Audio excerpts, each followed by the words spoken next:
你现在走出剑域之外，也是时候了解一些事，比如天有九界，地有九渊。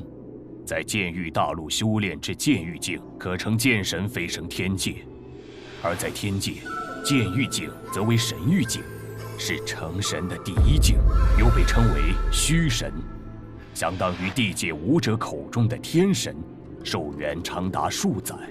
都成神了，也不能永生啊！永生只是一个相对概念，想要绝对永生，谈何容易？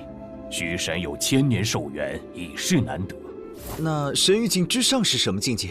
神域境之上是神孽境，通常被称为真神，而后经历9次涅槃，肉身、筋骨、神魂分别经历3次洗礼，脱胎换骨7次后，就有凝聚命轮的希望，被称为神君。命轮？那是什么？有道是命轮不毁，神体不灭，命轮又被称为神轮，到达神轮境就是神王。也就是说，涅槃9次后100%能凝聚出命轮，进而突破至神轮境。是的，越往后几率越大，伴随的风险也越大。那神轮境之上还有等级划分吗？涅槃的次数会影响到后续的修为吗？有，神轮境共有初期、中期、后期和圆满4个级别。不过这个境界按实力划分，其实是6个档次。7次涅槃就能突破神王者，在神轮境初期只有1星战力，又称1星神王，每提升1个层次，战力相应提升1星。8次涅槃突破的初期就是2星神王，以此类推。9次涅槃突破者初期就是3星神王，最高可修炼至6星神王。那天界的神王多吗？不多，数量极少。啊？为什么？天道有自己的规则，当神王寿元到达一定层次，就要承受十分恐怖的3灾9难，哪怕6星神王也顶多度过6难而已。当然，传说中也有度过7难8难的逆天存在，但是能度过9难的神王还从没听说过。听上去虽然很艰难，但既然踏上这条路，就没有回头的道理。总有一天，我也要成为神王。你志气倒不小，从剑域大陆飞升的那些剑神，可没几个成就神王。不管结果如何，至少要朝那个方向努力。先祖，你可见过我本家先祖金红剑神吕金元，还有冰皇剑神骆冰云？没见过。我已经离开天界1万年了，一直镇守在血渊之中。是地底9渊中的血渊？为何这么久都不回天界？飞亲受了很重的伤，险些神形俱灭，需要血渊第3层的长生血池滋养才能保住性命。我在地界可随时回到他身边护持，天界距离太远，来回费时又费力。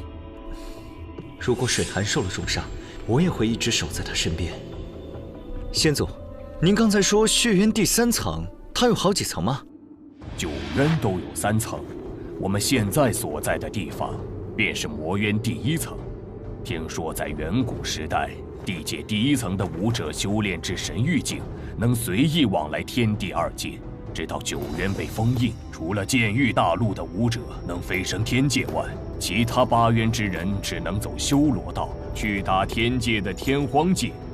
那剑域大陆也属于地界，它是9渊之一吗？剑域大陆在远古时代名叫玉渊，那里封印了天界一批剑道神王，同时也封印了整个地界，又被称为剑域大陆。数度岁月过去，剑道日益昌盛，封印之力削弱不少，这才诞生了剑神飞升天界。飞亲就是第1个飞升天界的剑神。到底是谁有这么大手笔，能封印整个地界？不清楚，这些都是秘闻。我也是成为神王后才知晓部分信息。也许你能揭晓这个秘密。我？剑域大陆有一个古老传说，谁若能聚齐世间10大神剑，就能解开起源之秘。我和飞青所在的时代，只有暗灵和桃神现世。可听你刚才说，其他神剑也出现了，这就是最好的契机。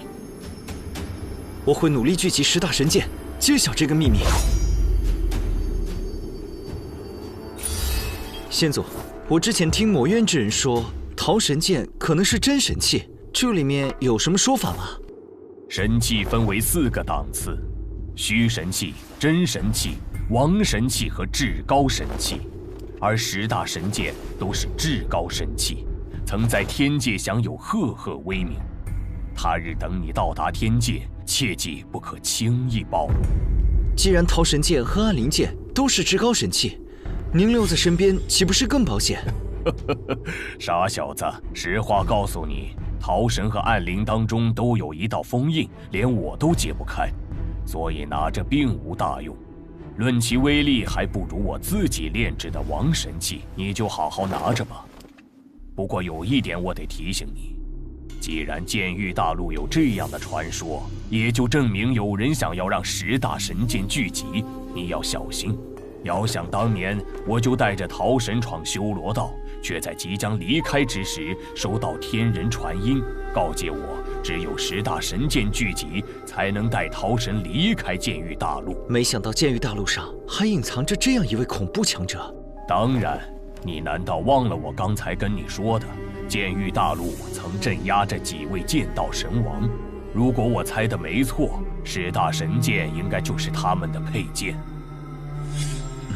对了，先祖，你最初想带桃神去修罗道，是为了去天界吗？